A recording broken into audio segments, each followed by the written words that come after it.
Welcome to the good, the bad, and the sequel. This movie podcast where we're talking sequels, and we do it in two parts. The first, an interview with an actor or someone involved that made the film worth watching, and the second, a discussion of the sequel, what they got right, what they got wrong, and how it could have been better. Hope you enjoyed last week's interview with the guy that ran the show for this week's sequel, and that's director Alex Zam. We talked about his journey from outside Woodstock, New York, to Hollywood, and he became the sequel king for all these family movies. He worked with Cable Guy early on. He worked with Carrie. My daughter loved Woody Woodpecker, so it was cool to hear about his journey, how much he loved movies, how he won a movie contest, dressing like a gorilla, and he won movie tickets for the year. And that was like when he was hooked. He was going to watch movies in a different way. Really cool journey. Really awesome stories. First time I talked to somebody that worked with UCB and Matt Besser. So that was really cool. And Amy Poehler. But yes, if you haven't heard that, check that out after this week's review of Inspector Gadget 2, a movie that I never saw. I remember the Matthew Broderick one that came out because that was like, whoa, it's a big deal. Inspector Gadget, loved the cartoon as a kid. They had all the toys. Remember not liking that one as much. This one more cartoonish to me, and more to the old cartoon, but lots of flaws. But it'll be fun to talk about with my partner in the sequel watching journey, Jamie Riccardi. Jamie, how are you? I'm okay, Doug, but I'm also a little torn because I normally listen to the interviews after the movie. And I had a long drive today, and I'm like, you know what? I'm going to listen to the interview. And I love the interview. It was great. And hearing him talk about this movie and how much he loved it. And, listen, what makes our podcast work is I'm pretty much, usually the bad cop to a good cop to these movies. And hearing that he loved this movie so much, I feel bad having anything negative to say about it. However, I did give him a warning. I messaged him and say, hey, give you a heads up. This is, our how it is. And, so I'm going to be honest with this, but at the same time, one thing in the interview that really opened my eyes that I really didn't think about, still not going to change the way I feel about most of the movies that we watch, but the challenge of, directing a sequel. Because it is a challenge. And so, it's hard to follow the success of the first movie. Right. And that's why, like, when we talk about sequels and we find some sequels that are actually better than the original, that's rare, and there's an elite club, and, we talk about Empire Strikes Back and Rocky 2 and, like a lot of these. Yeah. Did you say Munchie? Did you? You know what? I probably would say Munchie is better than Munchie. I would say you're probably right. Munchie is probably better. But there's a so but that's the thing. So, like, I'm gonna be honest, but yes, I do understand and I respect the craft. Now, I'm gonna give the good first. What I feel about this movie. I know the budget wasn't a lot, and I think for what the budget was, and I forget how much he said it was, I think the special effects were good for this movie. Now, and where they got some extra money probably was this movie. For obviously it was a direct to VHS, like Disney movie. This didn't go in the theaters. That was the plan when Alex got the gig. But the product placement in this movie is like a big budget. There's definitely a few big movie, like the Dunkin' Donuts, the McDonald's, like the Dunkin' Donuts one was like in your face. The McDonald's one, he was holding it up to the camera. Raisin Bran was in it. They had a lot of these products that were in there. So yes, I think the special effects was pretty good for some of them. But however, the movie for me now, for the audience, I think if I was younger, like maybe your daughter's age, it's a silly movie. It's fun. I get it. So for the audience, fine. As an adult watching it without children, I do have children, but just watching it, as an adult, by yourself. Yeah. It was kind of rough for me. It's following you can't become a kid again when you watch these movies and remember that. No. Oh my god, how amazing is this show! We watched this cartoon as a kid, and it was like beaten to our head. It's like, oh, this is the guy, but Penny's the hero.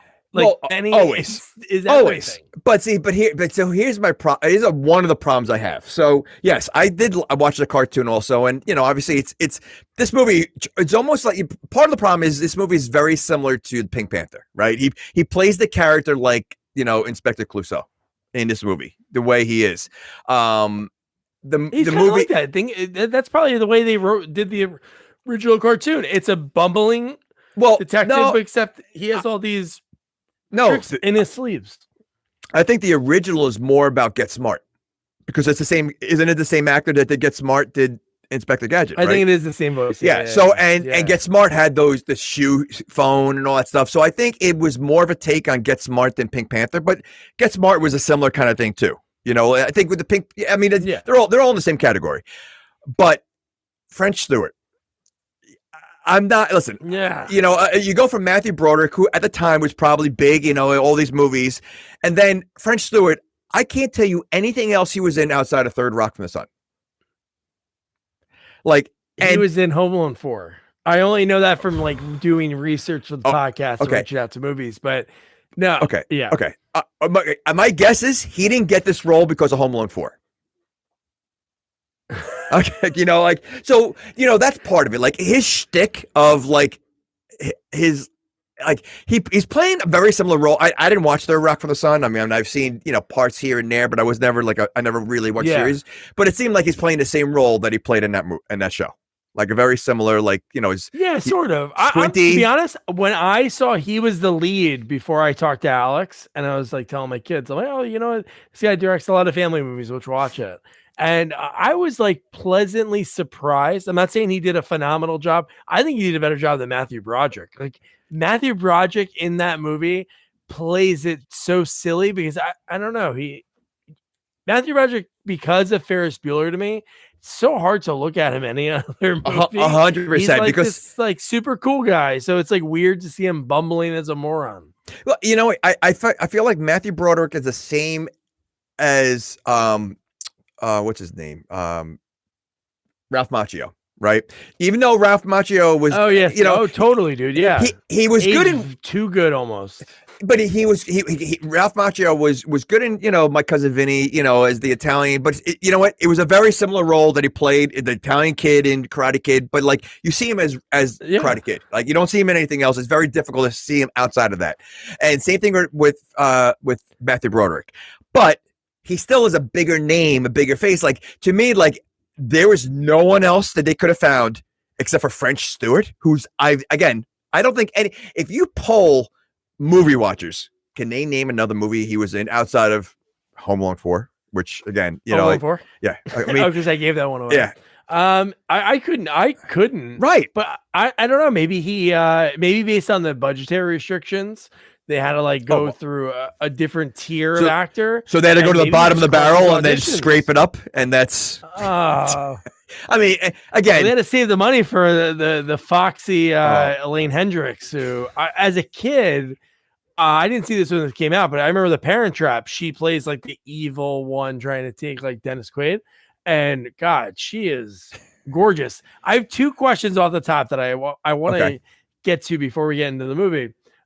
One thing is, I don't remember if they talked about it in the Matthew Broderick one. Before you start, I'm sure maybe they mentioned in the cartoon. Okay. Before you start, yes, you have the exact same question that's been on my mind, and I bet you that's what you're gonna ask. So go ahead.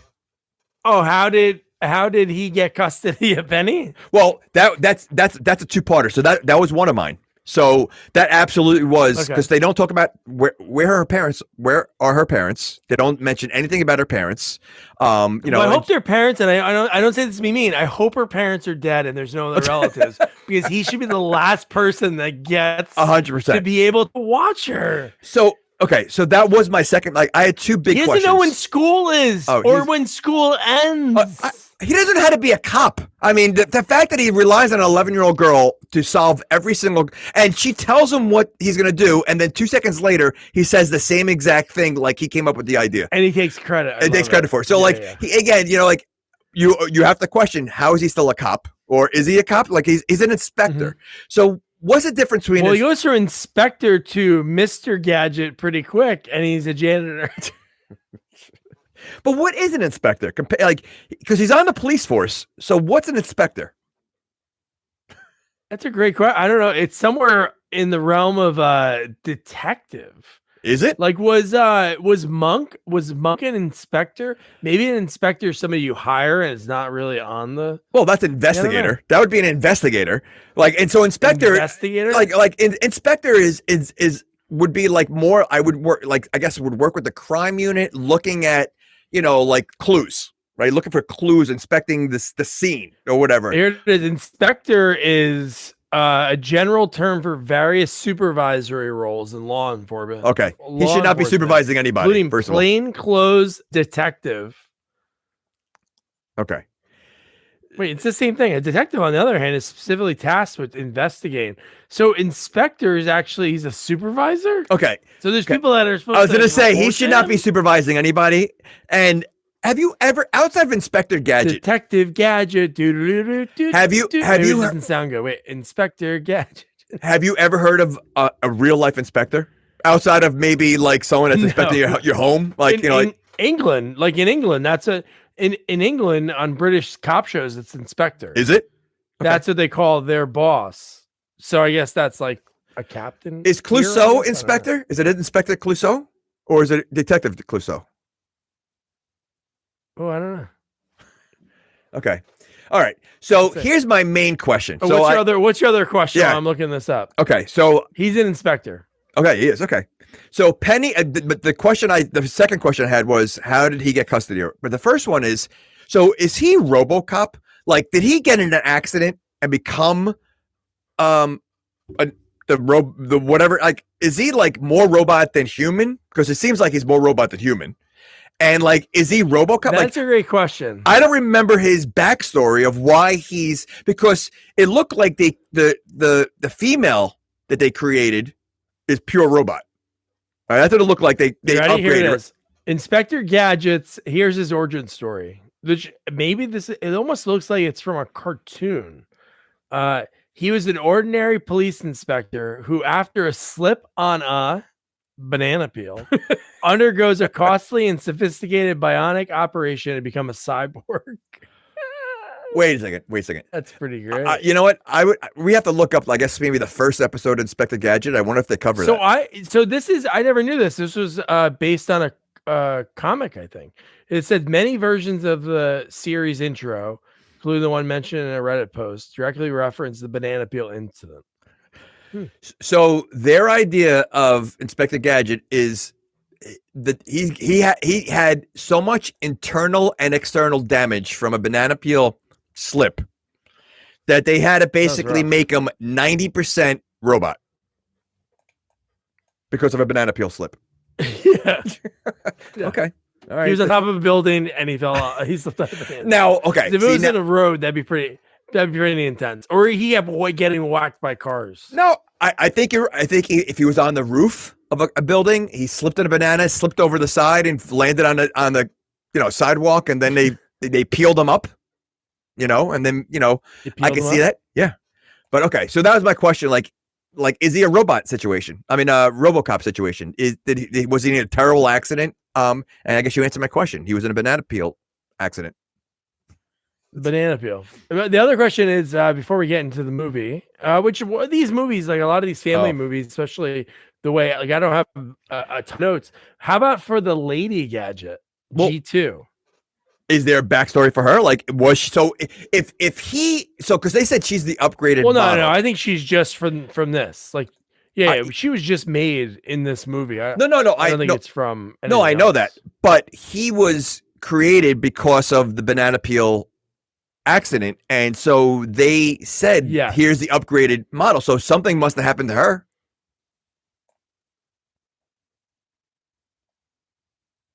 No, she's fully. She's not a woman. She's not a woman at all. How do you know? She was created. She's just a full robot. They say that. No, they didn't say she's a full robot. They don't say that. Yes. They made her. Yes. They made her just like they made Inspector Gadget. The guy from Mad Max says it when he introduces her. He says that she's a full robot that they made. I don't know about that. Okay. All right. So she's 100% robot. She lifted her stomach and pulled out a microchip. Excuse me, Inspector Gadget's head goes like Mr. Fantastic, and it could stretch around the corner. I mean, but we saw his bones. We saw some of his bones when he electrocuted. Okay. He still has bones. She doesn't. I don't know. I have to question that because she. They say that. She says that. She acts more human than he does. I mean, the first scene. She's programmed to do that. And cry? So she's a robot that can cry? Well, no, that's a big question. Okay. Monster question. Like, okay, did they design that so in a situation, if she's undercover, she could act like a human and shed a tear like in a moment? Maybe. Okay. So maybe the gangbanger that she's trying to get to reveal information tells her a sad story when she can't cry. He's like, robot. I don't know. Who uses the term gangbanger anymore? Really?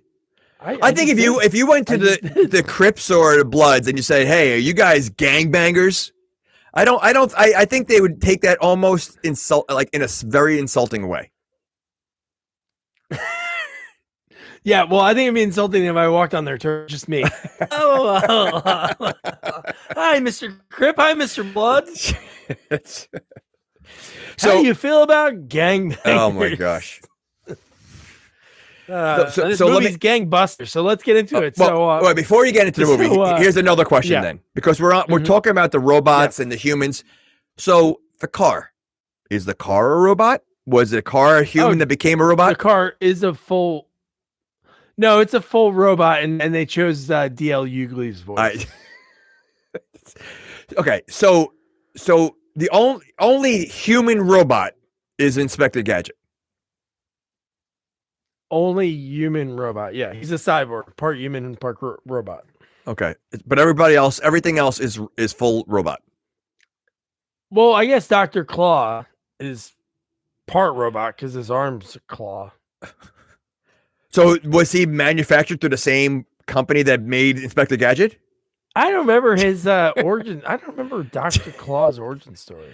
Like, do you think the first Inspector Gadget has the story of? I'm hoping it has the banana peel.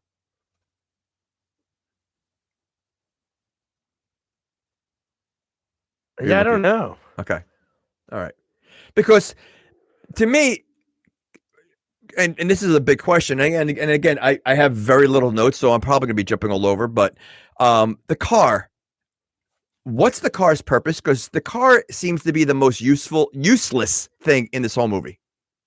He's sleeping half the time, or he's it doesn't really help. Anytime he doesn't help for it, it was like sleeping at one point in the movie.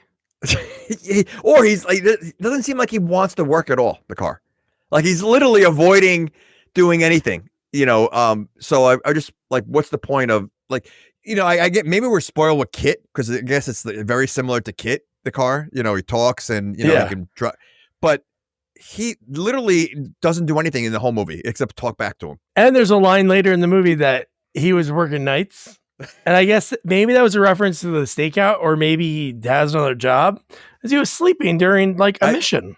He sleeps a lot. First of all, he's a robot. Why does he need to sleep? Yeah, car shouldn't, unless he is part person. Maybe there's a brain in there. See. Oh, okay. So wait, you think there's a brain in there, but not a brain in a female? Because they said that. They said nothing about the car. They said that the guy from Ace Ventura 2 and Mad Max, he uttered that line. She was completely made in the lab. But wasn't he completely made in the lab too? Yeah, after he was a cop that slipped on a banana peel. I'm going to say she might have slipped on a banana peel too. I don't know. Okay. So now to get into the movie, because I think we're at the 25-ish. But yeah. So the opening scene, we see how bumbling he is, because his first thing he does, he goes after an old lady. Well, who's before he barely before he moving. before he does that, the first thing, and this is where I knew, like, I knew what I was getting myself into. The first scene, you're seeing how long his neck is, and he's looking around all sides of the billboard. Instead of just walking in front of it, he's literally looking on top of the billboard, over it, to the left side of the billboard, to the right side of the billboard. He looks at all, and then he goes after the speeding ticket, the speeding lady. Then I'm like, you know what? I can tell already they're going to force these jokes or these scenes down, and they sure enough, throughout a whole movie, they do all this kind of stuff. So, yes. Oh man, but yeah, so I forgot about that. Yeah, so then he's pulling over the old lady, and I do like how, again, how they get to the title card. We always talk about title cards, and the way it flows into it is pretty good, but there's no, it just like stops, like that scene, like he's waiting for her, she looks like in fear for her life because the psycho flew past her, stopped, and they had to wait for so long. But I do like the payoff of the joke when it's the captain's mom. But how about the fact that he has a cage? He has her in a cage. So I'm assuming that's not the first time he brought someone in from a cage. So again, he probably uses it often. But was he told to be out there looking for that's people? Why is he even on like the payroll? Like, why is it like? I know he loses his job later on. Why he loses a job, within like say 15 minutes of this movie. What about all the other bumbling acts that he's done throughout his entire career? And now all of a sudden, now he's off the job. Like, why is he on? Why is he a cop or inspector in the first place? I think it's kind of the whole Wile E. Coyote Roadrunner situation. He finally caught Claw, and then they were like, "Oh, we built him to catch Claw, sort of." Because in the cartoon, it was Claw was always the bad guy. There was no other bad guys. It was the same thing for all the seasons and all the episodes. He never had any other foes. So I don't know. But again, my guess is Penny probably caught Claw, and he got the credit for it. So don't they, like, through the training of the police force and everything else, don't they realize that he can't do anything? Like, he literally can't do anything.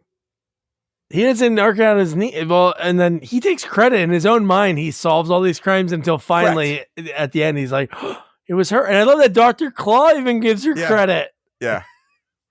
Yeah. I know one part. You could say anything about this movie, but I know one part that you laughed about. I know.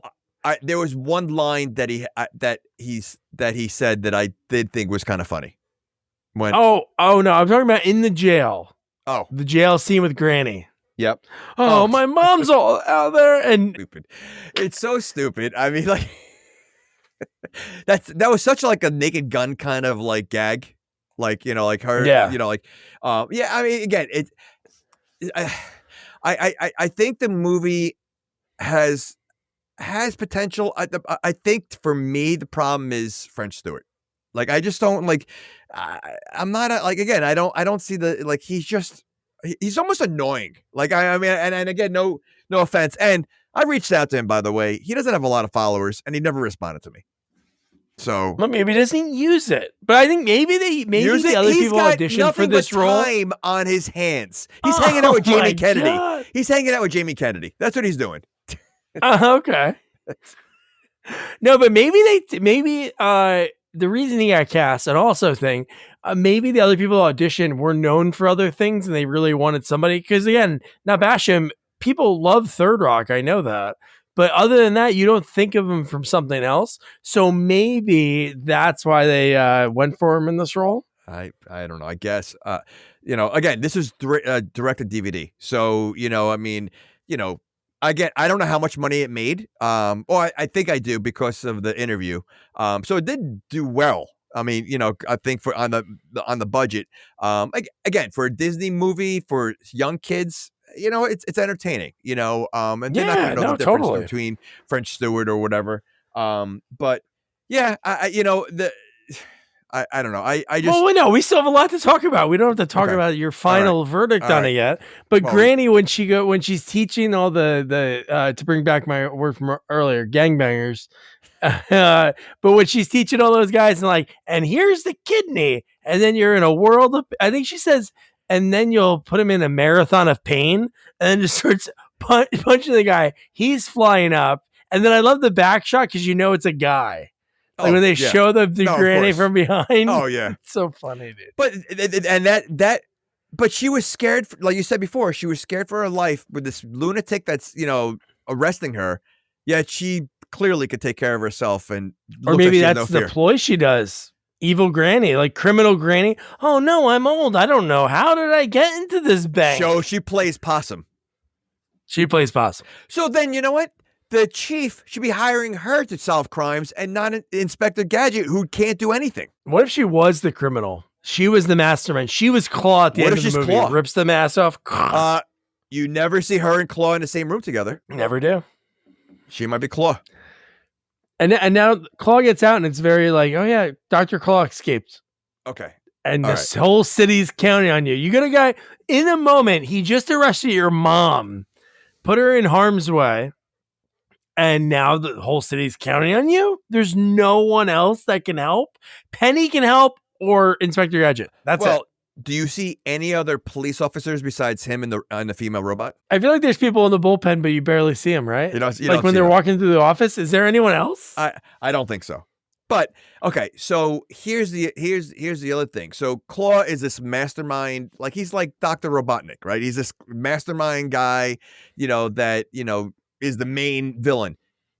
He's another one. So like the chief hires this bumbling idiot to be an inspector, and Claw hires these bumbling idiots to be his henchmen.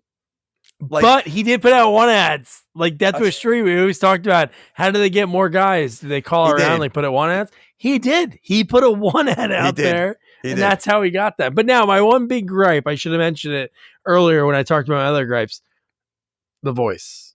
Like Dr. Claw, very easy voice to do. Like I know I'm going to bomb the first time I try right now, but it's like, I'll get you, Gadget. Like that is the voice from the cartoon. Wow. Like that is, and that's up there. I got like probably 10 in my wheelhouse. So I needed to audition for SNL. Was there a voice like that in the first movie? No, probably. I don't know. In the first movie, what's weird is I think Rupert Everett is Dr. Claw. That's what I mean. So maybe he had a voice like that, but it's so weird. A role like this, you should never see them because we never saw him. I know. You always just saw him over his head, or you'd see him just flying away. Well, you don't really see him in this movie. There's a shadow on him the whole time, so you don't see his face. For the most part, you see the lower half of his face, like in some scenes. Sort of. I mean, like I always thought he was a full robot. Like when I watching the show as a kid, I thought he was like mostly robot. Yeah, I don't. All you really saw was his arm in the That's what I mean. So it made you think like, oh, what's wrong with his face? Are they really hiding it for a kid's cartoon? But I guess. So look, did they ever do a Wilson on Inspector Gadget and like finally reveal Claw? Could you imagine they just show his eyes and nose? That's it. But I do like his lair, the old bowling alley lair. Layer in this movie, but his whole thing is now because Riverton, which I think in one scene I should have paused it. This is somehow Ohio because I feel like when they did one over thing, it said Riverton, Ohio, but because it's the safest town in America, which I don't know, just because of like one guy got taken away, but that jail was full of bad guys. So is it really the safest place? There was a lot of riffraff in there. Well, I got you. I don't think any area that has Inspector Gadget in it is going to be safe. I think that is true. I mean, considering that's why you hire an Inspector Gadget.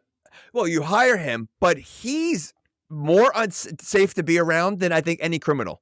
I mean, the amount of times that he malfunctions, and obviously for most of the movie, is clearly. I mean, which my question is, he's got a lot of gooey stuff that comes out of him all the time. Why? I mean, I know the gum. Yeah, the gum. Okay, why does it have to be gum? Why wouldn't it be like? Wouldn't it make more sense to be glue?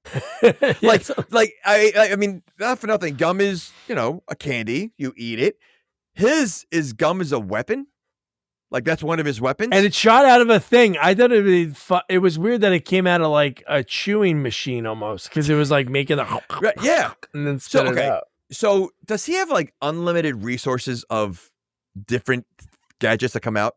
Because like I feel like I don't remember the cartoon, but I'm assuming like each episode is maybe like a new gadget that they're showing, and like I don't remember. The one that I remember the most is like when he used to be able to get really tall, which they used that one a lot in the Matthew Broderick one, right? Where they extending the legs and the arms. They had a lot of that, and the helicopter popping out of his head.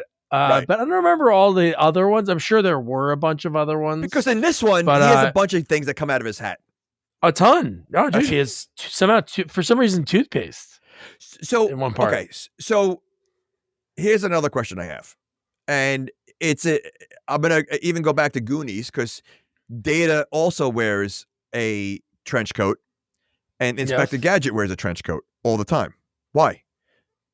And in a way, Data is sort of like Inspector Gadget. He has all these gadgets under his kind coat. of. So yeah, he just doesn't have him in his body versus Inspector Gadget has it in his body. Yeah, but he's still wearing a trench coat. Like, is it to hide all the gadgets underneath?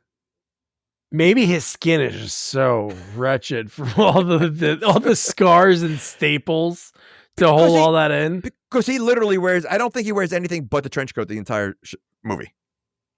Yeah, you know how they're doing all the Popeyes and they're doing all those bad horror movies? You could really do a twisted one like this, almost like he'd be like a human centipede, like some doctor in a lab pieced them together in some weird, dark way. And you go right to human centipede. Okay. So in that analogy that you just said, you're saying there's another. So there's two Inspector Gadgets that are sewn together under that trench coat. Yeah. So that's on top of each other. That's where you went. Okay. So it's literally. So you're saying there's two smaller people that are just basically sitting on the top of each other, like his is sitting on the shoulders of the other one, but sewn together. Butt to face, half and half. Yeah, the legs are like an Olympic runner. The top is of a bodybuilder. Okay, all right. But now, so back to Claw. So Claw again, he gets out of prison. Wouldn't you like run? No, I'm gonna go back to the place I always get arrested. It's my hometown. I love it for some dumb reason. So it's the safest town. So they put the Federal Reserve there, that's how they make the decisions, which is massive. And the lair is right. Like, is the lair like right in the open? Well, clearly it is because he has a wanted ad. Oh no, how about this? So the lair again, they could have just the years. Sometimes there's no way that a bowling alley would stay like dormant. Essentially, it was a bowling alley. They said they built shoes. It was a shoe factory, but for some reason they had a ton of bowling balls and everything else. Wait a second. You just said there's no way a bowling alley would stay like dormant like that. Yet we just reviewed a movie where they went to the bowling alley that hasn't been we don't know if it was closed or not, even though the beer was still good enough to drink. There were sandwiches left over and they were still eating the sandwiches. Yeah. The machines were still working. But okay, so the fact that the lair is a bowling alley, they have to wear bowling shoes? Because it's like I don't know. Well, the guys, I guess they can't afford shoes. Those bumbling guys, and it's his favorite shoes he's ever owned. I know. I mean, again, where are his henchmen from the first movie? Like, if he went to prison, which I mean, I'd be curious to see how long he was in prison for. But if he went to prison, he broke out. It's not like he was on. It was like a normal. I don't know how long it was, but it was long enough that Inspector Gadget was so bored that he was pulling over, old ladies. But is this a continuation of the first movie? Sort of. I don't know. Like did he go what to prison? A direct thing. No, but like, did he go at the end of that movie? My guess would be he did. So then, where are all the henchmen that he was with in the first movie? You got to get new henchmen, I guess, right? Those old henchmen, out with the old and with the new. You got to get these new. Okay. You got to get a ninja. You have to get an outback, a southern, like a Australian guy. You have to get the other guy that looks like a poor man's Henry Rollins. He literally had like one of each stereotype as a henchman. Yeah. Like, I'm surprised he didn't have like a pirate. Like, like that would have fit right in. That would have been good. A ninja. Oh man. So now the plan, this is what gets really silly. So Dr. Claw's plan is like very specific. Like he's like, we have to I'm gonna use. I need to get this. I need to get this. I need to get this. Then it all happens to happen at like I think it was like 9:28 a.m. Like a very specific time. So yeah, I mean, like you're like this, and the stuff he needed was very unique. Like, so he came up with that while he's in prison. That whole like yeah. how to make a freeze ray. He made that in prison. Like he figured it out in prison. Yeah, that he shot up to a satellite that had to be right over them at the specific time. Somehow it bounced off the satellite, came back down only to their town, or did this stun everyone in the United States or the world? Maybe his roommate in prison, his cellmate, was like a mad scientist, and he stole his plans, and then he killed him, and now he's using his plans. He killed him and snuck out. Favorite part of the movie was definitely, it's later, but now that we talked about like the whole freeze ray, when they froze the security guards and the guys were frozen, so they could easily have just like walked up to him, and the ninja still being a ninja. Well, you can't, you can take the ninja out of the the situation, but you can't take the situation. Well, no, but where from like the ninja, something where like the ninjas, where do ninjas hang out? Like like a lair? I guess are there like training grounds lairs? Well, they're always training. Did you ever see the clip from The Onion? And it was like, oh, today's the 13th annual ninja parade, and it's nothing. But that's the whole joke, is the ninjas are hiding, just going down the street. Oh man! But so now's the lady robot. We get the guy we mentioned a couple times, Ace Ventura: When Nature Calls, Mad Max, the second one. So he's in this as like the Q for Riverton Police Department, and he makes him a lady robot, and it's the smoke show that is Elaine Hendricks, and he has the typical look of every weird scientist guy. Like they really they fluffed him up to be that like weird guy. Like yeah, your friend Larry, our friend on the podcast, Larry Hankin, could play that role easily. Larry Hankin. Yeah. Oh yeah, Larry could definitely crazy hair. Yeah. Yeah. But yeah, so why does I guess if you have it be a beautiful officer who's arresting you, I guess you'd be more like, okay, I'll listen. You see her come up. But it was just they should have done something of what, like you said, like it's definitely 100% robot. He says that, but it would have been good like to hear like the reason why, or maybe he was like, "Hey, Inspector Gadget, my buddy, I'm hooking you up." Like, doesn't even what's his name? He's just called Inspector Gadget. Is his last name Gadget, or is that just because he has gadgets? Like they took away his name when they turned him into a cyborg. His name might be like Tony Baloney. Does he have a real name? I don't know, but I feel like it's a shame if he doesn't. And again, I still want to know about Penny's parents. Like that's I mean, what happened to Penny's parents? There's a lot of backstory that. From the French materials, his name's Augustin Temer. In the live action movies, his real name is John Brown. Very, very creative. They really got really creative in that one. Okay, all right. Wait, you said the French? So he's supposed to be French? I think so. No, Penny, they never talked about it. They never talked about Penny. It's implied that they are deceased and that Penny lives with her uncle. Okay, so clearly they're ripping off Inspector Clouseau. If he is a French name, Clouseau wears a trench coat all the time, doesn't he? Yeah. Yeah. No, and he wears a hat. That's like an old detective thing, yeah. And he wears the hat. Okay, so yeah, that's clearly a rip. So okay, all right. So Penny. To answer your question, no, you said why does she have to be beautiful? Like a robot. I think it's the same area that you said with the old lady, with the mom, because she comes across like, oh, I'm just a little granny, and then she's beating everybody up. Same thing with the lady robot. No one's thinking that she carries a gun or could do what she does and throws guys around, and she surprises them. So I think it's the same thing. I think it's deception. That's why they make her like that. Deception. You wouldn't think that she could split her body in half or have ropes come out of her arms to catch bad guys. Now, well, when they said they upgraded from Inspector Gadget to her, they really upgraded. I mean, it's not even close to what he is. No, she can definitely do like a ton of things, and I love that it's like her name is G2. So she works alone. She makes that clear to Inspector Gadget when he says, "I want to work with you." Then the chief within seconds is like, "Oh, you're the new Gadget." And this is like when he had a clue, because this is where he started glitching. He goes, "Clue claw, claw about clue," and he's just like bumbling, either because he's glitching or because he's smitten. Probably a little bit of both. I was just gonna say that. I think he's smitten, and I think that, first of all, why does he have hearts going around his hat? Like, does he normally show emotion on his hat? Is that something that was in the cartoon? I don't know. I didn't even notice that was a screen until that happened, because it happens later in the movie, that right when they kiss. And then it happens to her too later on. But like, but he's human. So why does he have to show emotion? See, that's my question. Like, so is he really human? He's connected. He's a cyborg.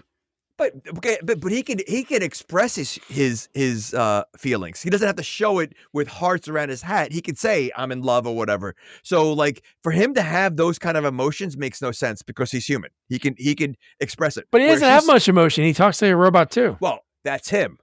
But he is human. He has a human brain. He's an uncle to Penny. You know, I mean, so like with her, she says, "I don't have emotion. I'm not programmed to have emotion." So that would make sense for her to have the hearts or any kind of motion around her hat. He's human. He has a human brain. He could cry. He could do all these emotions. His brain was damaged on the banana peel. He lost his emotion. So he has a robot brain too? Part robot brain. Maybe. So what portion of him is human? Because he's also we see all his bones, which makes no sense. When he's electrocuted, we see his bones. I picture him to be like the guy that had the head on the tray of the movie we just watched. The what was the movie we just watched with the scientist? The scientist that was rolling around on the the alien, the stupid movie we just watched. Oh my gosh. Last movie we did? Nutty Professor? No. Before that, it was what was it? You don't remember the weird like guy that was on the oh my gosh. My memory. A very recent movie we did. Very recent movie. They showed the thing becomes a big. He becomes a giant alien thing. He turns into a cockroach or a spider monster, half scientist, half spider. Leprechaun in space. Leprechaun, yes. Wow. So a few months ago, but yeah. Yeah, okay. But I see Inspector Gadget like that, where he's just the head, and the rest is all cyborg and like put together, like the head detective. It could be that. Maybe when he slipped on the banana peel, everything else broke except his head. Maybe that could be. It shows bones. But we see the bones. Well, now he wants to go undercover. That's a cartoon gag, by the way. Oh no, totally. Oh yeah, this one definitely paid homage to the cartoon. So I'm sure Alex, based on his age, he was growing up like probably watching that, like maybe in I think that was probably right in his wheelhouse. But yeah, dude. So yeah, it definitely has the cartoony elements. But how about when he goes to the bar? He does the typical undercover at a biker bar. He walks in, the music stops because it's like that new guy. But one thing he does do, it's the same line almost. Remember Cop and a Half? When the little kid is in the bar? I don't remember. And he asks for milk, and they're like, milk. Yeah. And he's a kid, not undercover. And they're like, then he's like, in a dirty glass. This one, he asks for a double chocolate milk, and it's like, you don't know that this is not normal? Again, like, he's an idiot. That's how off he is. I know. But this is the only scene that I actually laughed at. And I was it the monkey in the blue Elvis suit? That was at the bar? Not the monkey in the blue Elvis suit. It was when his mustache fell off, and he says, "I have a history of hair loss in my family." That is good. How about when the guy says, if you're gonna, hey, how about Dr. Claw? Yeah, you gotta grease a few palms, if you know what I mean. And he has grease come out of his okay. So like this is a kid's movie. And there's so many lines in there that these kids would have no clue what that means whatsoever. When they say grease a few palms, that's like such a an older person. Like I bet you in that area of kid when this came out, they would get that because they were watching other older 80s movies that had that stuff. Nowadays, kids would not know that. No, they would. I don't think they would know that then. But using the term gangbanger, greasing the palms, like that's like, No, they didn't use gangbanger. I used gangbanger. but I don't think the kids get it. And there was another line there too. I forgot that I was like, there's no way they know this. Like it was greasing. It was like around the same time. So it was greasing the palms, and there was another line. I'm like, who's this for? Because only adults will get it, and I don't think adults are gonna like it. So I mean, I don't know. Yeah. So okay. And then he uses the grease. All hell starts breaking loose. And then G2 shows up, and again, like you said, how upgraded she is. She shoots 2 nets, and she catches everyone. Yeah, like I mean, okay, just like that. So I've never had a net thrown on me, but somehow, like anytime in a movie, like a net is thrown on a group of guys, they just seem like they it's like they can't get out of it. It's like they get lost in it. They can't figure out how. Can't you just like pull the net off you? It's not like it's how can they just not panic? Okay, guys, we have a net on us. Frank, Tony on the outside. We're gonna peel it over. No, for some reason, it's all like they think people. Bad guys, they just I gotta start running, and they run in different directions to get caught. I don't know, but the net is like a blanket. Like I mean, it's not like it's tied. Make it sticky or something. Something has to grab onto them. Correct. But they do it all the time in movies. A net's thrown, and they stop in their tracks. Like I want to see like a movie where like they throw a net on them, and the guy just goes, whoop, just like peeled it off like a blanket. Like all right, like what is that supposed to do? Okay. And then so G2, this is where the car is sleeping, by the way. Yeah. This whole thing where he's going undercover, where he can use backup, the car's outside sleeping. The car sleeps twice then, because later in the movie it sleeps too, because it's like talking to another like Penny or someone and talks about being sleeping. So maybe, but so now maybe he's an Uber. Maybe he's an Uber at night. Or during the day. That'd be good. In a new movie, that'd be good. Yeah, he's a taxi. So G2 in this scene like admits that she likes him, and he's like very bumbling over it. And then we have boom, Chief shows up. He says, "Okay, great job, G2. Why are you here? I told you to stay 100 yards away." And he's like, "Well, I was 101 yards away." And it's like, oh my god! But the line I think you're reaching, the line that you were thinking about, we skipped over that when he was out there with the measuring tape. Oh, when he was 101 and just staring? Yeah. Yeah, no, that was pretty stupid. So dumb that it was like he wasn't really getting her out of danger.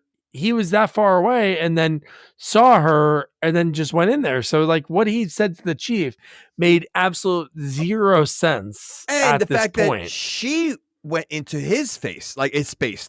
It's not like he went into her space. So he was 100 yards away. She happened to come closer. But I always think about that. If you do have a restraining order, I've never had one. If there's anybody listening at Sequels Only, let us know it's the fact. I'm guessing you do. From past relationships, and you just don't know it. They couldn't give back to me. Yeah, I know there was a couple crazy ones I did, but no, like if it is like 100 yards, like what if it's like you're somewhere and you're the one, like I'm not even really chasing her, like she's crazy, she comes close to me, I gotta start moving away. Like if I'm in the middle of like I'm getting a coffee at the deli, she walks in, I gotta start running. Like, well, I think the best way to do it is you both have to wear like an anklet, and it beeps when you're getting closer, so all right, I can't go any further. That's it. Because otherwise, it's like, oh man, she's in shop right now. You have to stay away. She has to stay on the other section. Because so how does that work if you're at a supermarket first and someone has a restraining order against you, but they happen to come into your space? No. So like, is that your fault? Like, are you in trouble for that? Like, because even though like you weren't I don't think so. No, I don't think you should be in trouble for that. You're minding your own business. You're not like following them. You're already in the checkout line. Yeah, but are you supposed to be aware of your surroundings so that if you notice that you have to get away, like is it your it's not your fault? Like I wonder how that works. I hope not, but I guess you have to walk around with the measuring tape like Inspector Gadget to be able to stay 101 yards away. But his line that I think you were thinking about before that kids wouldn't get was when he says, "She's certainly well equipped, isn't she?" Yes. I'm like, oh, okay. Okay. Okay. I unless they're trying to throw, like, they think these are the funny lines that adults, if they're going to take their kids to the movie. I laughed. Like, I was like, oh my God, like, especially in kids movies when they do lines like that, I laugh, but it's not just because it's funny, but I also think it's like, oh my god, that's cool. And I love when they throw them in for the adults, like even Chip and Dale, which is more tailored for like older kids anyway. There's so many adult jokes in that, and it's like every time you hear one, you're like, that's great. They No, I snuck get that it. in. And listen, the Muppets are the same way, right? The Muppets have Yeah, tons of. But I think part of the problem is it's the delivery and it coming from French Stewart, right? I French feel like Stewart. he's like a cartoon. He's like the cartoon of a human, the way he acts. He is. You know, he really is. And so, like, I think that's like if you put another actor there and saying the same lines, I think it comes across funnier. I think from him, it's just like I just can't get past him, and I think that's to me what ruined it. But anyway, I still laughed at the But we still mustache have a lot joke. to they accept the mustache joke, right? Yes, I I did do like love that one. the henchmen when they're sneaking in. They have crabs on the truck, but they have like claws, and it's like, why would they even have to do that? Like it's Doctor. Like why? What are we doing? Why would we have crab claws on the side of the truck? Like what? Well, I think those two characters are like again very cartoonish, right? So like They you were said good. They were really that old it was school. silly, Like in hundred those percent. movies, they were so silly. Yeah. They're very silly, and so like again, they were like even the way they looked, like they had the Yeah, silly yeah. like and then you have the one that's smarter than the other, but they're both idiots, kind of thing, Mhm. But yeah, I mean that was very cartoony as well. I don't remember Doctor Claw. Is it Doctor Claw? Dr. Claw, yeah. Okay, what kind of doctor is he? I don't know. I don't think he's Is, practicing is he a anymore. gynecologist? Could you imagine? Oh my god, you imagine that a point? I'm here to check your prostate. It's like, oh man, this No, guy. You're gonna use the non-claw hand, right? but I mean, it's like I Oh, mean, we were. As I said, we're in the right order. So he goes to the bar. G2 saves him. They get the information about when it's going to happen, and then this is when the guy captain says, "Stay 100 yards away," yes, because yes, she's the one who gets them yes, when they're in there. Like and then for some dumb reason he comes, screws the whole thing up, and then that's when they get tied together. correct. Well, because he doesn't he bump into her or something like that, or he did something by accident that made the gun that she was holding towards them shoot and tied them up instead of the bad Yeah, I guys. forgot what he did. I remember she just like made quick work of them, tied them up, and then No, her I think body gets cut in half. yep. And then she's starting to do flips. She puts her body back together. She puts lipstick on, and then Gadget somehow tries to help, which it's already over, and knocks. Yeah, I forgot how he gets He them. somehow I think he redirects the I guess the laser rope that's shooting out, to tie them up, and by accident, yeah, somehow he bumped into her or something, and she Wraps just them up, and yeah, then now the bad guys just walk off with the fuel cells that they were just able to steal, which were very light, by the way. I which would think they would be heavier for what they're able to do later in the movie. They just walk off like they're just carrying like paper towels. and they got it at a bar. It was near a bar. It was behind a bar. For some reason, they got the Oh information from the bar, and then it wasn't too far away because Penny was onto it the whole time. She knew that it was happening. yeah, she has no fear, and let me tell you, I mean, like the dog. Now you have dogs, right? Brain. I have dogs. Okay, Yeah. okay. Brain doesn't bark once, any noise, like and again, as it's so stupid, but like when she was hiding, she's covering the dog's mouth, so like muffled the dog. That's awesome. Oh man, that's great. I forgot what movie it is. What when the dog puts his hands over its eyes. Oh, I forgot what comedy that is. But then I know where you see like these big paws go up over it. But now we get that product placement at Dunkin' Donuts. When the chief is because that's when Inspector Gadget gets fired. At this yeah. point, is when he Well, becomes just Mr. Gadget he and he gets becomes a fired. janitor. He gets fired because now this actor that plays the chief, the amount of times he gets some kind of slime, paint, or something thrown Oh, I on him, know. like Yeah. imagine like how many cuts and how many times he had to like clean himself up, and like that'd be a pain in the neck, like because there was I mean I think it happens to him like 3 times There's a He has gum jelly one. all over him. There's jelly. He has a jelly donut from the Dunkin' Donut. Yeah. Yeah, he's got a lot of things. Like, so yeah. So, I was thinking, like, was there ever a movie where they had like a dog that's helping like the investigator or inspector, and the inspector's in like a disguise and the dog's also in a disguise? That'd be pretty funny, right? The dog's wearing glasses with the They're both janitors. Yeah, okay. They're both blind. They're both wearing the blind glasses. See, that would have fit with Penny if Penny had a disguise on and put Brain in like glasses and a mustache. I think that would have been funny. That would have been good. So dude, how about he's in the same clothes? I would think he would get like a janitor outfit, still in the same clothes, and he destroys the bathroom. Like somehow he has a tool of the toilet brush, part of his arsenal. He was always programmed, I guess, one day to maybe like, where is that in his body? Okay, if let's just say for argument's sakes, you need something like that. Wouldn't a plunger be better than having a toilet brush?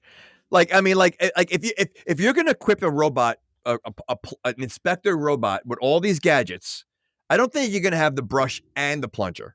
I would think plunger you just would have the be more plunger important. to be able to climb up buildings, right?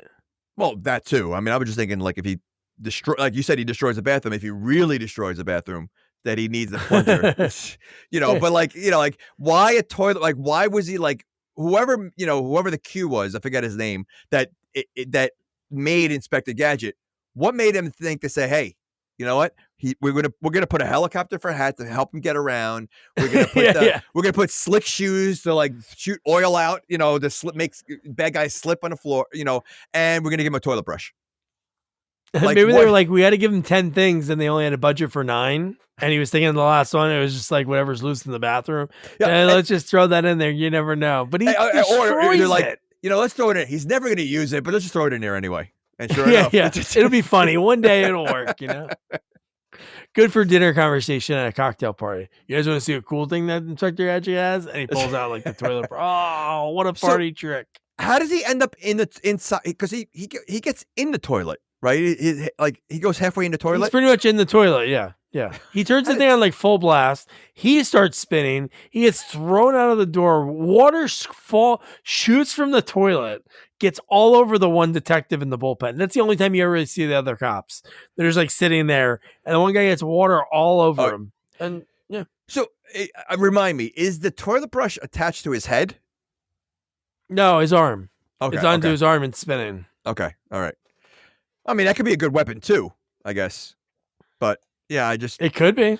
So yeah, so he's almost like a magician that has like things up his sleeve, and that's why he wears the trench coat, because he could hide like magicians do. Like the good magicians don't have long sleeves, right? They can make things appear without using the sleeves. When they're wearing a trench coat, these magicians have those things that pop, come out of this. There's a dove in there. There's an egg. They're hiding so much. So that's why like he's such a bad inspector that he has to have this trench coat to hide all the stuff.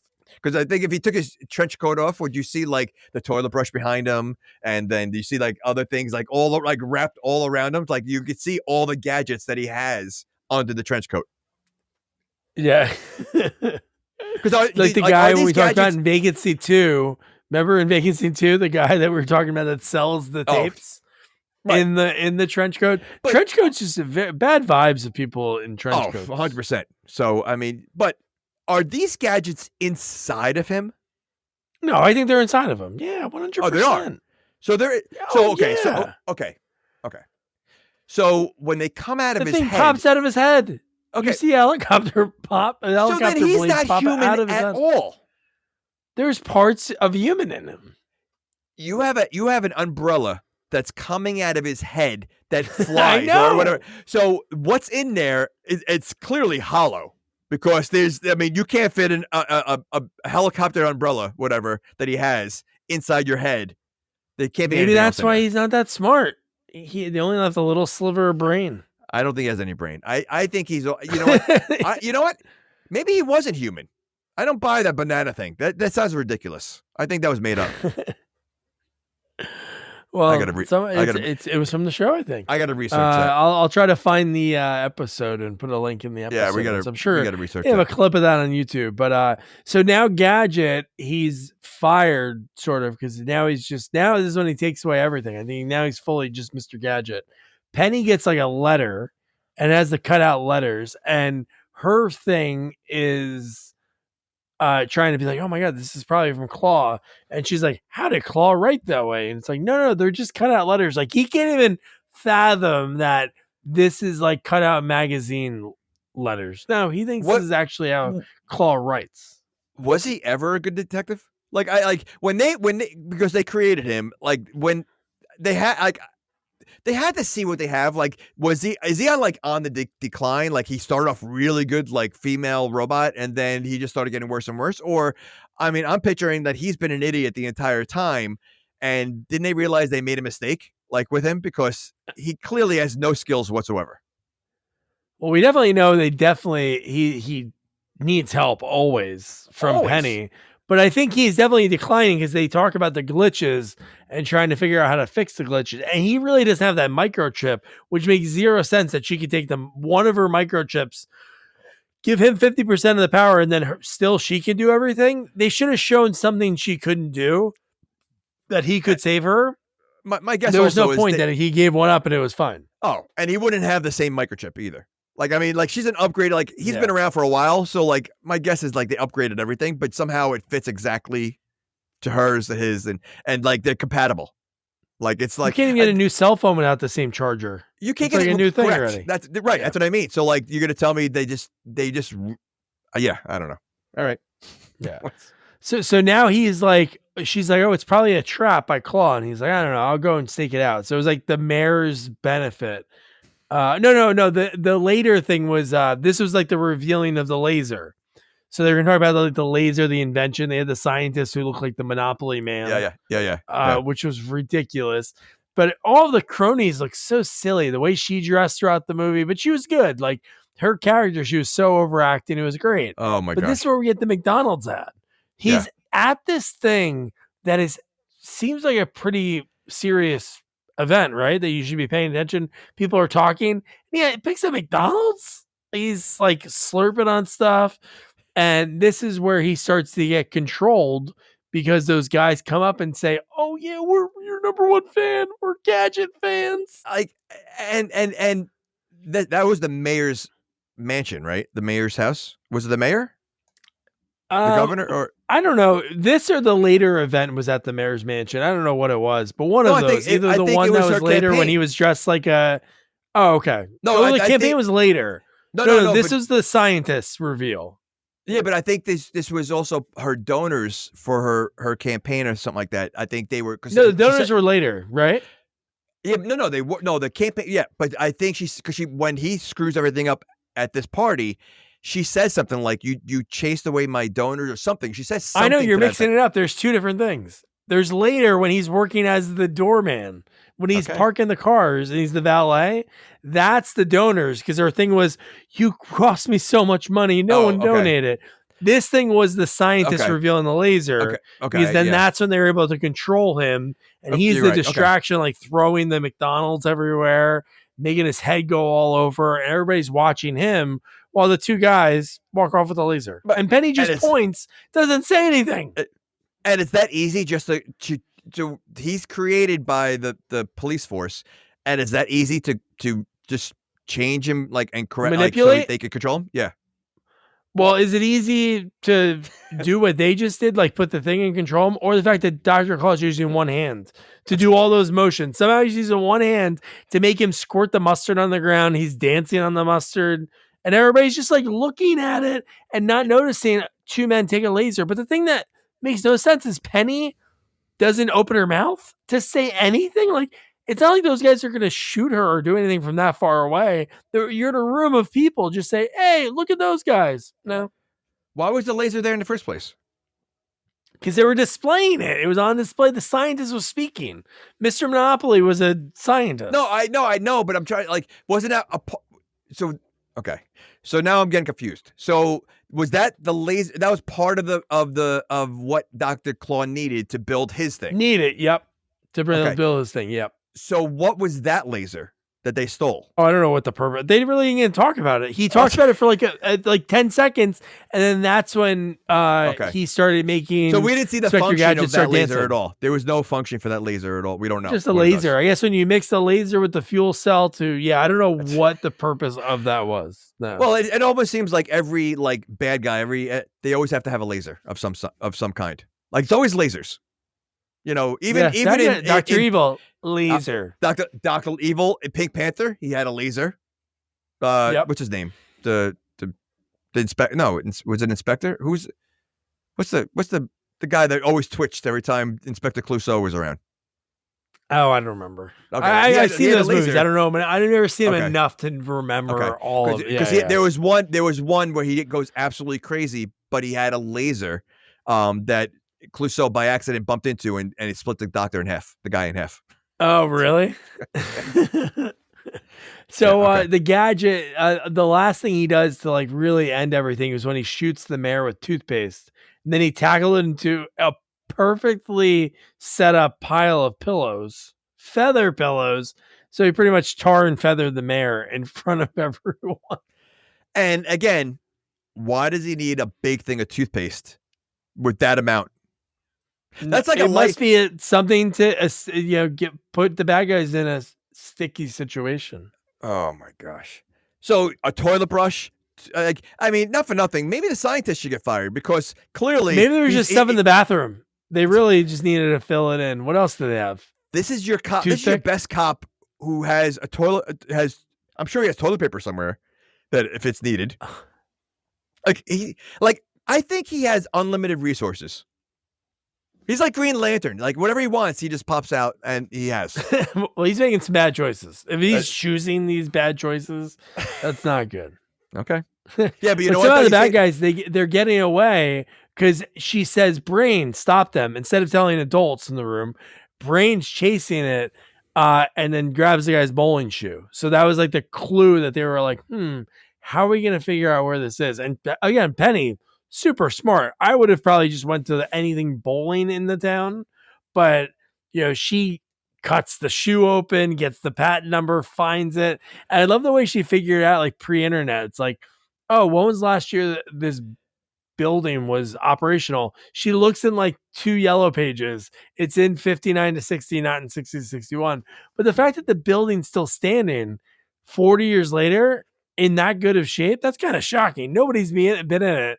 I'm sure it'd be taken over, but I guess that's but you know, I'm sure like there are maybe that was one of his old bad guys take it over. Yeah, but it's always been in the crime family. Probably, I think it's probably part of his because it's kind of like a lairish that he has there. So I'm sure maybe he used that in the past. But like the fact that they did show how detailed that she got to get there was, I think, a creative way to do it. Like they easily could have she gets a shoe and goes, oh, I recognize this shoe from this bowling alley. Like they easily could have done something like that. But the fact that they had to show her how smart she is and finding this and then really because they dragged that out a little bit. Like she went to the library, she took out the books, like she U.S. patent, put in the patent number. She puts it in and it says bowl, right? So they really showed her how smart she is by doing all those like steps. So I thought that was pretty creative because they could have done the cheap way out. Yeah, and Gadget was kind of being a prick to her because he lost his job. So now he's like bombing every job, pizza guy, like whatever it is. Who's hiring him that he has all these jobs? Because he has no experience in any of them, and he's really bad at all of them. The pizza one, he's using his hand. So in this case, he has hands. No, he has a mixer. No, didn't he have a mixer? Oh, and something. For the pizza? One of them? I don't know. He had a mixer for something. Or maybe I forgot what that one was. But I just remember the pizza because he was using, instead of the helicopter, he had hands in his head. So he was actually spinning 2 pizzas at the same time. So stupid. And they both ended up covering his face. So are those hands just for pizza making? Because they come out of the top of his head? Like, because if you're fighting somebody, they were straight up like this. Yeah. So outside of carrying, something over your head, what's the purpose of those hands? Were they for pizza? No, nothing. These are, like you said, they're bad choices. I think whoever created him really, like, how come he doesn't have a gun? Like, shouldn't he have like a cannon, a gun, Yeah. a knife? You don't see one weapon on this guy. You see Yeah. stuff that you would pack almost like to go away. You got the toiletries, you got he probably has probably a brush, a hair dryer in there somewhere. Nothing that's useful for a cop. Yeah. Yeah. Yeah, he should have a gun. They should make an adult version of this where he does have like Yeah, guns it's and called serious RoboCop. weapons, right? RoboCop, or what was the one with Daniel Radcliffe, like Swiss Army Man? Oh my gosh, I didn't see that one, but is that what he's got a farting guy like on the island or something like that? Well, he's using what's his name as his Swiss Army knife. I'm trying to think of the other actor. It's actually a pretty good actor. No, but he is it Paul Dano? I think.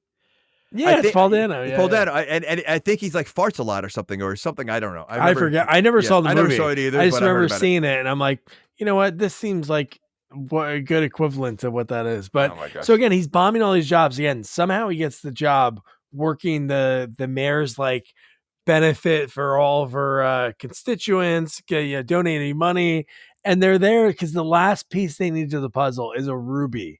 Okay. A comically sized Oh my ruby gosh. in order to you operate this laser with the fuel cells in order to bounce it and go up to the satellite and back down.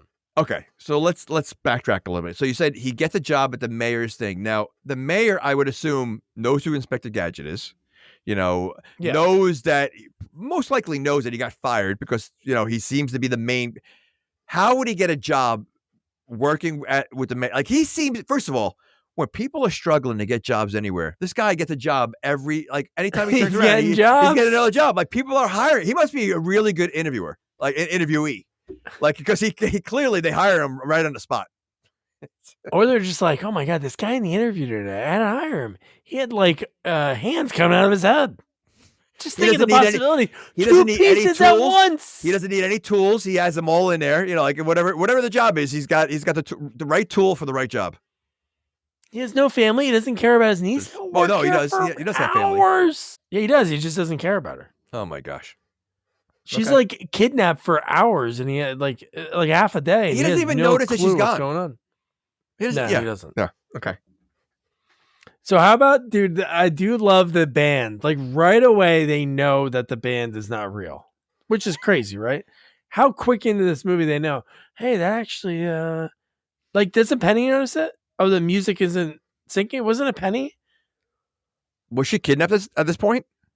No, she wasn't yet. Okay. She goes to the thing afterwards. I'm trying to think who tipped it off. Like, hey, that band's not really playing. I love that there's the record player behind them, and they're not playing to the same thing. And then the Claw shows up, and they're like, oh my God, like this is nuts. And again, Inspector Gadget and the other valets outside have no idea what's going on. But I love the bowling pin filled with the laughing gas, and everybody's just going like absolutely. They're all stoned. Going crazy. Oh yeah. I mean, but like, wouldn't you think there would be high security outside? Like, how does Claw get there? Or how does he just get it? I don't know. Again, I think when a town is even though he's on the loose, the guy who's like the biggest villain of the town, they're still the safest town in America. Still, okay. So maybe they just don't care. But you would also think that, all right, you got the most dangerous guy around. Let's up our security a little bit. Well, G2 is there. Oh no, G2 is the one that noticed the music and told the chief. Okay. Oh, that music's really not coming from her. But yeah, how would she not know? Yeah. Like, how does he just sneak in? And then again, she's so badass, can do so much, but he is walking around with a giant magnet. He has a giant magnet that starts pulling all the jewelry off people. Pants off one guy. Thank God he was wearing very old large boxers. Yeah. Dude, they were so long, they were like basketball shorts. Yeah. But then she gets sucked in, so she's screwed. She's tied to the thing. So I wonder how, like, does that if you put a magnet under your skin, would the magnet still work? Yeah. Magnets can go through skin. They can go through paper. Yeah, if it's strong enough. Enough to like suck you in like that? I would think so. If it's a really strong magnet. All right. It depends on the strength of the magnet. I'm sure it would be. But again, now that everybody's trapped, they're able to just walk out. Yeah, with the ruby that they needed. And I love when Claw slips. But again, Inspector Gadget's so dumb. And he never did the realization thing, which I was hoping when he was like, have a great night, guys. And it's like, We will, Inspector. I mean, then he like messes up, and it's like he did not catch that. Like, what the hell, dude? Again, he terrible at every like. What do you what is he good at? Because there was an. I mean, Nothing. I think they showed like 5 jobs, and he failed on all of them. So yeah, Yeah. He bombed Okay. him. And then at the same time, this when Penny's at the bowling alley, she goes there, sees that it's the lair, it's still operational. And I do love the book that she finds because that was a really funny joke in so many things. And it took over America, like the For Dummies books that were out in like the late 90s. And I Yeah. know they're still around, but it was quantum physics for dimwits because they couldn't obviously, they didn't want to pay them. But the bad guys show up and Penny trying to sneak away jumps into why is there, like when you're at Walmart or a store, they have the thing filled with the balls, the bouncy balls. Why would they have that for bowling balls? That's dangerous. And I mean, what was it? What was it for though? Like, No reason. It was just. I'm sure when a bowling ball gets made, you're not going to put them into that. No, of course That's not safe. And what gives her away again? Was it the dog or? No, it was her trying to get around the dog. Oh, she kicks it. Okay, it wasn't Brain because that's when she's like, Brain, go tell my uncle, and then Brain runs off. Brain, that's right. Okay. Yeah, and then Brain talks later in the movie. Funny. My god, which ridiculous though. Like so which ridiculous. We'll get to, but now the mayor's pissed off, and within seconds she's like, we are gonna stop this gadget program, and then like within seconds they're like, we're gonna take you back to the office and we're gonna it's like, whoa, dude, she would fought a giant magnet, a comically large magnet. She's not ready for it, and she's the only one that's been doing anything. Like, and they can't see the correlation that Gadget is the one that keeps like just interfering, screwing everything up. And not only that, she probably cost like billions of dollars, and after like, I mean, I'm assuming this is like a matter of like 2 or 3 days. Like, yeah. They're gonna right. All right, you know what? Forget it. We're just gonna get rid of it. After he worked 5 jobs in one day. It seemed. Well, he gets fired. He goes right to the next one. That's all. Yeah. He just walks in. You know what? Who's this guy? I don't know. He said he worked for free. It would have been funny if he applied to Dr. Claw's job. The ad. Oh, yeah, the henchman. He took out the henchman ad. That would have been a really funny scene. They try to catch him. Yeah.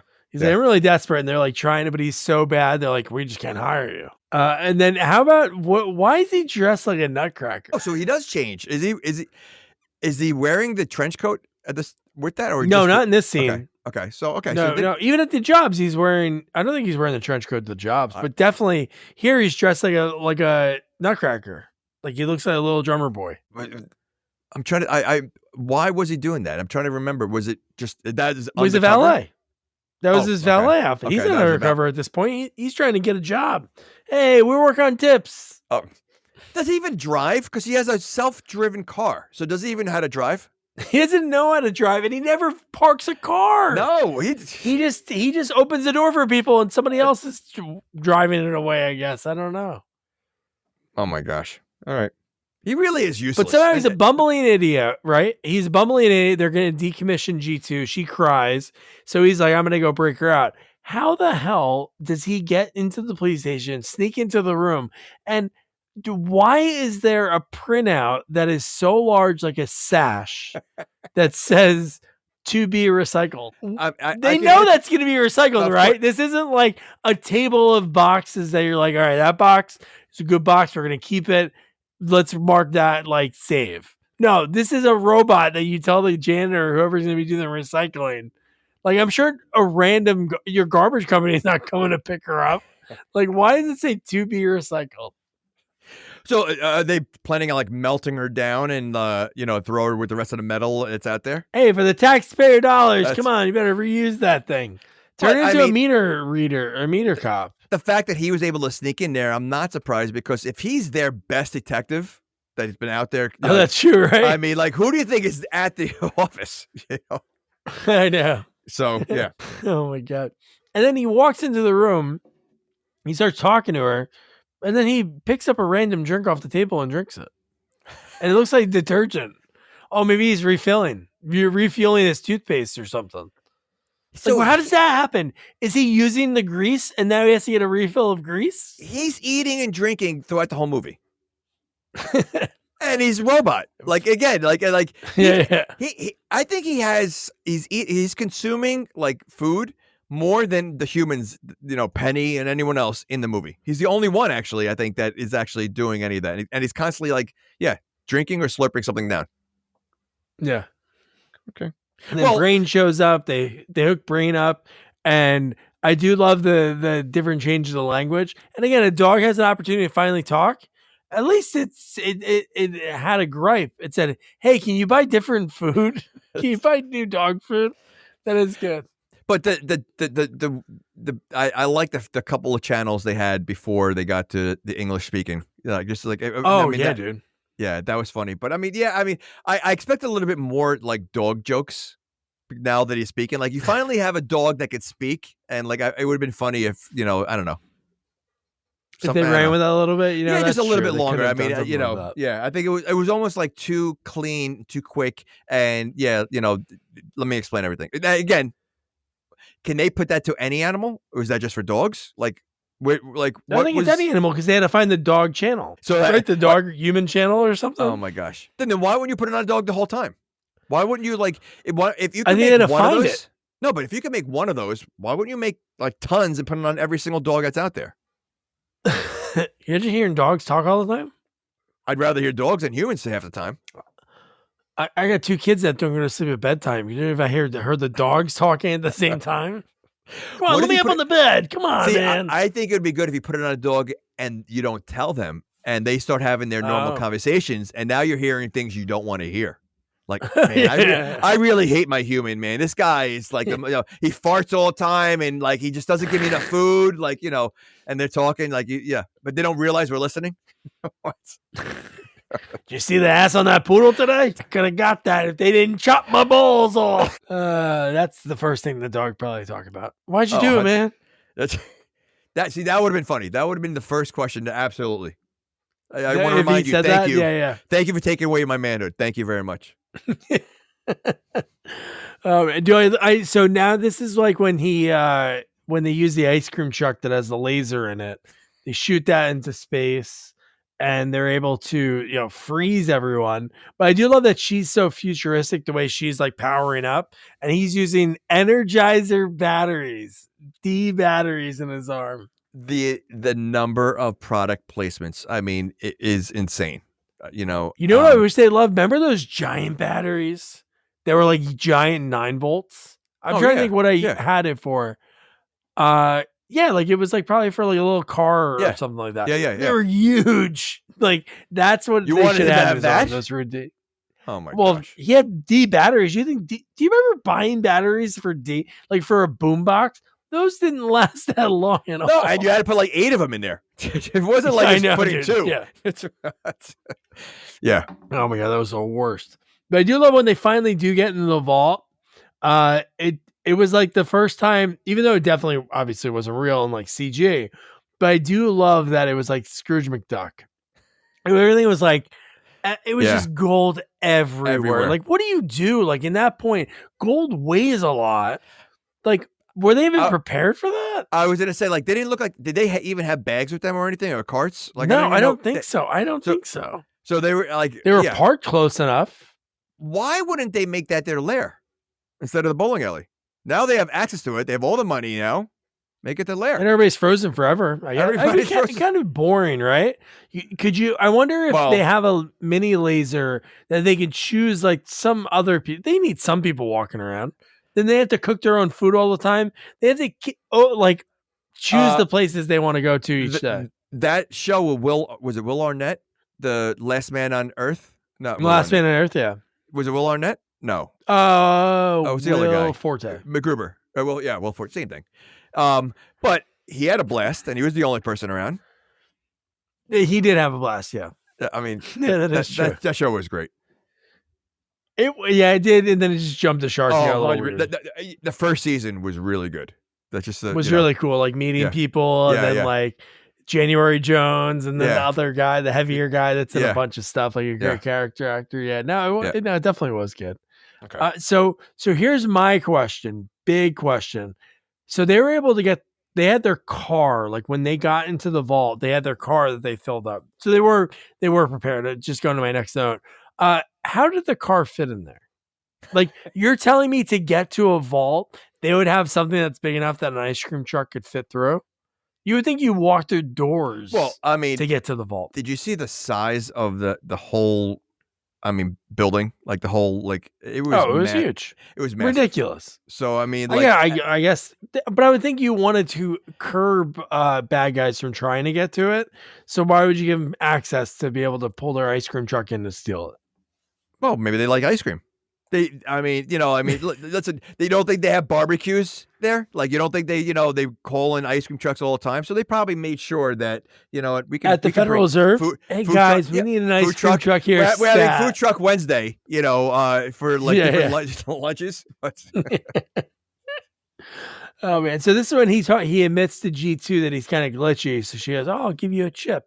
So they share a chip. And I do love the helicopter gag is my favorite. When I think of Inspector Gadget, I think I did it for a sort of friend of the podcast, but a friend that Chris Kelly. He loves Inspector Gadget. He's like a human Inspector Gadget.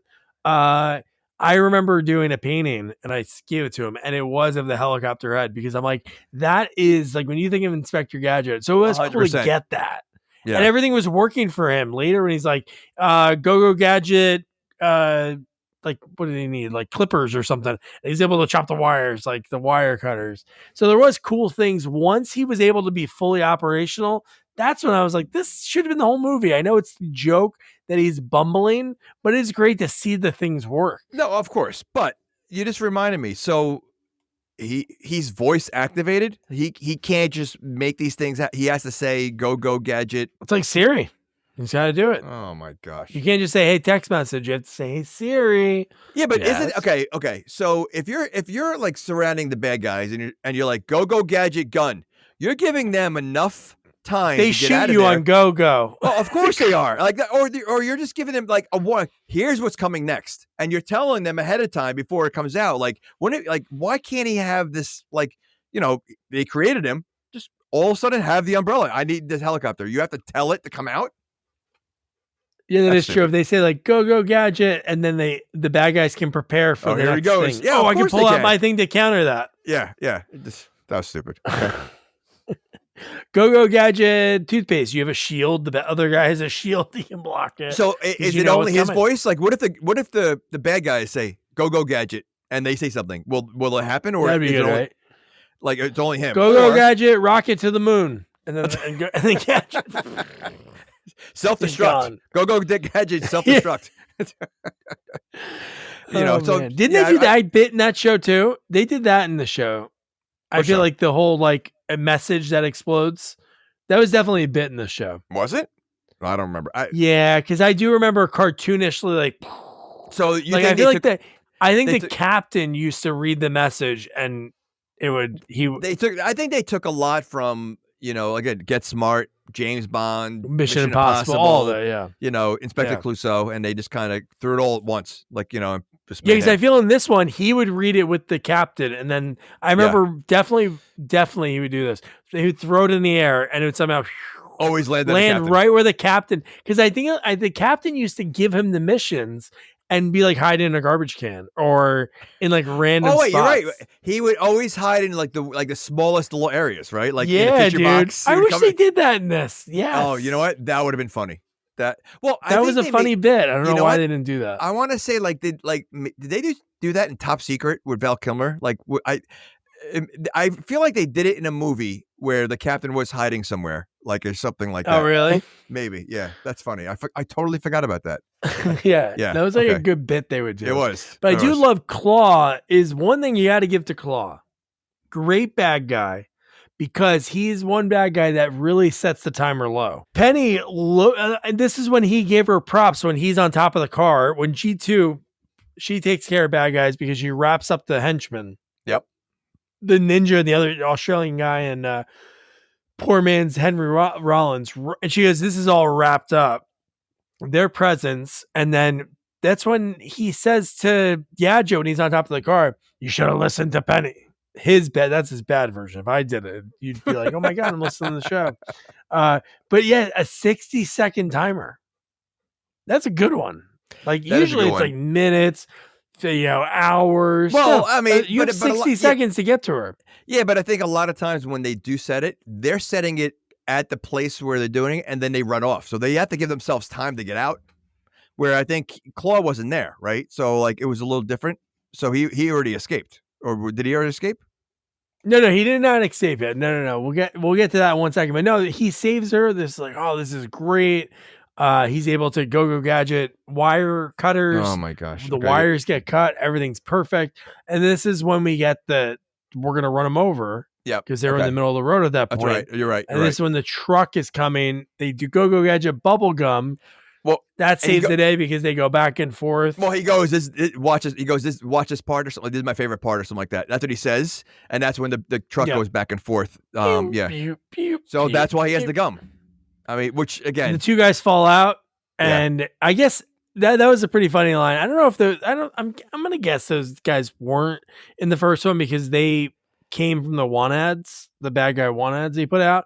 But when they fell and they're like, oh, I hate this next part. We surrender. And then at the same time, how the hell in that little friggin' ice cream truck do we have a giant rocket that comes out and it's him getting away? Why are you surprised? He's got these things coming out of his small head, and you don't think it's possible to have this rocket come out of an ice cream truck? I don't know. I didn't know Claw was that sophisticated. We don't know the background on him. Well, clearly they were expecting Inspector Gadget 3. So, in this movie, because he does get away. Oh, get you, Gadget. That's the one. I got to tell you, that's very good. That is definitely up there for probably your top 3 best impressions. Is it on my Mount Rushmore? Rocky, Jimmy Stewart, I think is up there. And then I did one not too long ago that shocked you. Which one? I don't know. I don't remember what. I have to be honest. You have a couple bad ones. I do have some bad ones. No, definitely have some bad ones. But when I go for them sometimes, when I'm like, all right, cool, this is good. How about? Do you in your head? Do you think it's coming out really good when you do it? The good ones. Oh, I know the bad ones. No. Okay, so I'm saying like, oh, my clump one was pretty good.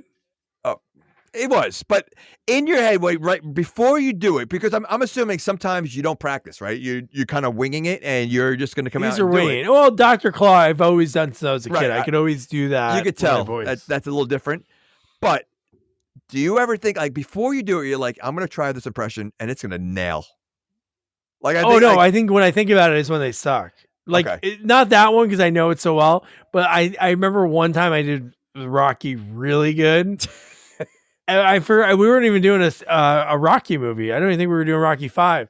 But I remember one time nailing it, and then another time just like I was thinking about it way too much, like waiting for my time to insert it. Definitely Rocky 5, I bombed it. So I feel like I was waiting to insert it, and like Nick started talking, and then I was like, I gotta get it in here, and it just didn't. So it's almost like the spur of the moment ones are the good ones. It's the ones you plan are the ones that tank. Okay. It's like improv. It's like us doing this. Like, we have these notes here, but if it was something that we really were planning out and saying, hey, I gotta read this verbatim, I'd be so bad at it. I'm so much better when I'm not thinking about it. But how about his bad line? His password, right? Wasn't it just like bad guy? Oh no, that's not what his line was. What was it? It was something like it was like his catchphrase that he always says to them. It wasn't I'll get you gadget. But it was something like that. Penny's like, oh, it's gotta be this. Did they again that this movie just became a fog to me. Did they try multiple ones first, or was this like the first thing? No, she nailed it on the first one because she's like, what would it be for him? I think he tried maybe one, but then she thought about it and it was like a line he always says. And why would he have that as his password? Wouldn't it just be like something random? You never want anybody to solve this because I would think as the bad guy, why would you turn this off? What's the point? You have free roam into everything. Because it's easy to remember. It's like, you think that's the only password he has? Password 123. At this point in that year, people didn't have a lot of passwords. No. This is 2003. You barely. I remember my dad forgot his AOL thing every single day. And it wasn't even AOL. We had the knockoff CompuServe, which is the same thing. Did you have Net Zero? No, we had CompuServe. Oh, because Net Zero was free. I remember Net Zero, but yeah. That was awful. No, CompuServe was cool because I could still do my aim. I could still chat. It just looked different. It was like the poor man's version, but and we also had a web TV at one point. Oh, my dad had web TV. Oh yeah, yeah, that was cool. Was so slow. That was awful. It was the worst. Dude. It really was. But dude, so then they get the password, and then they made zero sense. Was nobody realized they were frozen because what happened was they just unpaused. The one kid's still doing the cannonball into the pool. Everybody else is going about their business. You think if you're frozen, you're gonna know you're frozen, and you're just like, help me, like in your head, like that's basically what you think is going on. I don't know. Is your brain frozen too? Yes, you're not breathing. I think you're like in a coma. I think you're in like in a coma state. I don't think you're alive and you hear what's going on, you see what's going on. But did they didn't freeze like the time of day? Well, I guess it was still the light out. Well, it was no change. Yeah, but that wouldn't make a difference. You don't see anyone's eyes moving. Like nothing's moving. So like I think when you're frozen in these movies, I don't think they know anything that's going on. Like it's almost like a time pause, and that's all it is. What if they did it long enough that it was nighttime and you woke up? Like all those people woke up and like, whoa. I think it would scramble their brains. Like what? Oh my god, your brain would break. Yeah. Well, don't forget, like I think it was the X-Men, one of the X-Men movies when he goes back in time with the fast thing, whatever. He pauses, like he was running around so fast, he started moving people around in different ways of like catching something. That, so like, yeah. All right. I guess you can do that. so now he's away. Nobody realized they were frozen. And then they said, I think it was a Q guy. Next year we'll make sure we have more gadgets. And Gadget, he gets a medal.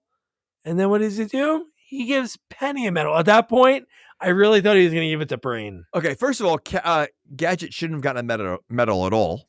So that's one. And just G2. Yeah, 100%. So I mean, but their emotion showed up again, and then fireworks started shooting out of his head. So why does he have fireworks? So that was really important to add to, this is the prototype to solve crimes. So let's have fireworks, which I would think would be extremely dangerous because if he does malfunction like he was today and he has fireworks going off inside a warehouse, he might destroy the entire warehouse. Why didn't Claw set that off? That would have been the perfect distraction. Fireworks going off. Boom, could have grabbed that laser pretty quick instead of this elongated, like throwing the McDonald's over. Why does he have him in his head? No, he shouldn't have him. They're perfectly placed next to the helicopter blades. Oh my gosh, ridiculous. I really have like questions of how he's made and what's inside of his head. I want to like really. My last note that I have is does she have lady parts? Especially after they kissed. I'm like, okay, there's gonna be a next scene, but does he have man parts? Did the banana knock that off? I want more story on this banana because it makes no sense. I don't think he has a brain. I think he's the only thing that is real on him. I think is just his face. I don't think there's anything else that's real, really, because his arms are become like long robot arms. His legs, everything. His brain. He's got a million things that come out of his head. I think just his face. Like that's all they saved. Yeah, that was some banana peel. That was a magical banana peel. But yes, and that was Inspector Gadget 2. Jamie, is there anyone off the top of your head that you think could play this role? Like, I think of like the cartoon. Is there any actor you can think of that looks like that cartoon? Like that? Like who has a skinny? I know. I guess Hank Azaria. I can't believe you just said that because that's the first name that popped in my head. The minute you said that, I'm thinking like, you know what? I bet you he could have done it. He's so good at like voices and cartoon. He's kind of cartoony himself. Yeah, but even then, like, I don't think he wasn't big. Like I don't know. Like, I know. No, I'm just trying to think by look wise. Is there anybody else that would fit that like better that could play that? It would be a fun role if they did it dark. Who would really overact? Cage. Nicolas Cage as Inspector Gadget. Well, you know what? We're gonna see Liam Neeson as Naked Gun. Frank Drebin. So like, I can't wait. it's going to be a different, like, I mean, that trailer is ridiculous. The miniature Liam Neeson when he's Oh in my God, disguise. dude. Like, so yeah. I love when So, they're all like looking at their oh yeah, parents. I think that was a cool homage, and I love the OJ OJ. Yeah, that's guy. And amazing. he's like, Yeah. yeah, So that should be yeah. good. But no, I was trying to think of anybody. I don't know if you had anybody else, but Hank Azaria was the only one I could think of off the top of my head, just by like being very tall, skinny face. Like other people, like pop in the head, they just couldn't do it. Like Daniel Stern doesn't have like that look. He's too like clean. I don't know who would be silly I enough. Like Jim Carrey. Like I well, know he's not tall okay. and skinny, To but me, Jim Carrey. You put Jim Carrey in any role, I think he could nail it. I think yeah. I like, to me, like Like Dr. Robotnik, he knows how to play like a weirdo. Crush it. Like, I think, Yeah. like, instead of Steve Martin, he could have easily been Inspector Clouseau. Because I think his accent, like Steve Martin's accent seems so fake, like so ridiculous. Where Jim Carrey, I think, would have been more. I think he would have fit it so much better. But yeah, you know what? That's a good question. I don't know. I think that's a tough one. I think that's a. I would have. I think it's such a hard role to cast when there's like a cartoon. Like right now, it's floating around. They're going to do another Street Fighter movie. Oh my god! And they have like Roman Reigns attached, so they're probably going to do the whole like, here we're going to get some random big names and super like popular names in other worlds and not actors. But see, I think your idea of like the wacky races or like a Laugh Olympics, I think that would, and I think they would have, it would be like a Cannonball Run, right? Except you do it like with that, and I think they would have a great time. Like all the actors that you put in there, I think they would have fun doing it. Like they really should do something like that. That would be amazing. Yeah. Dude, I get my daughter loving Wacky Racers so much and like Laugh Olympics that she put her hair over her face and she was wearing like a leopard print dress to school, and she's like, "Oh, look I'm Captain Caveman." I'm like, "Oh my gosh, this is amazing!" Wasn't there a female? What a great reference! Isn't there a female Captain Caveman? I think so. I think there is. Yeah. Oh, the Scooby Doobies. The Scooby Doobies. But yeah, so that was fun, man. That was a good movie to talk about. So that was Inspector Gadget 2. Next up, because we have to time this out right, and we have a listener request, because we have a Friday the 13th coming up in 3 weeks, folks. So we have that lined up.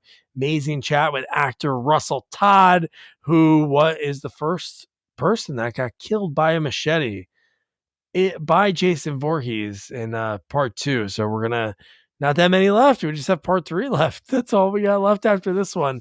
And no, we covered 2009. No, we didn't. So yeah, we did the new one. Did we do the new one that had nothing? I don't think we did that one. Did we? I don't think so. Yeah.